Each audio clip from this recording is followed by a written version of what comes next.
哨声未响，热血已沸。2026，你的世界杯闹钟调好了吗？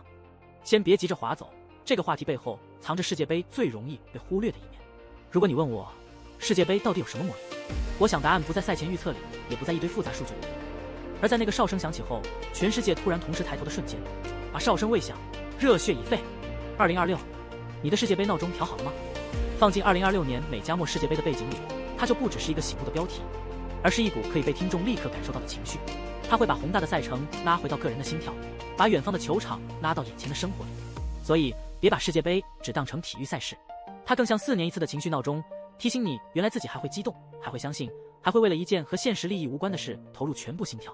这项运动最厉害的地方是规则很简单，情绪却无比复杂。球进了，你会跳起来；球打在门柱上，你会抱头；裁判吹哨，你会骂；中场哨响，你又会突然舍不得。它像一部没有剧本的连续剧，每一场都有可能从平淡变成史诗。你可以想象这样一个画面：湿漉漉的草皮还亮着，比赛时间一点点流走，所有人都在等待一个结果。世界杯最厉害的地方，就是能把这种等待托起成共同的记忆。哪怕你不在现场，也会觉得自己和几万人站在一起。别只等决赛才开始认真看，真正的世界杯藏在每一场看似普通的比赛里。如果把一场比赛拆开看，它有太多值得停留的瞬间：一次不被记录的回追，一次被挡出的射门，一个替补席上的拥抱，一个失败者强忍眼泪的笑。真正的球迷看的不是比分板上的数字，而是数字背后那些人的命运。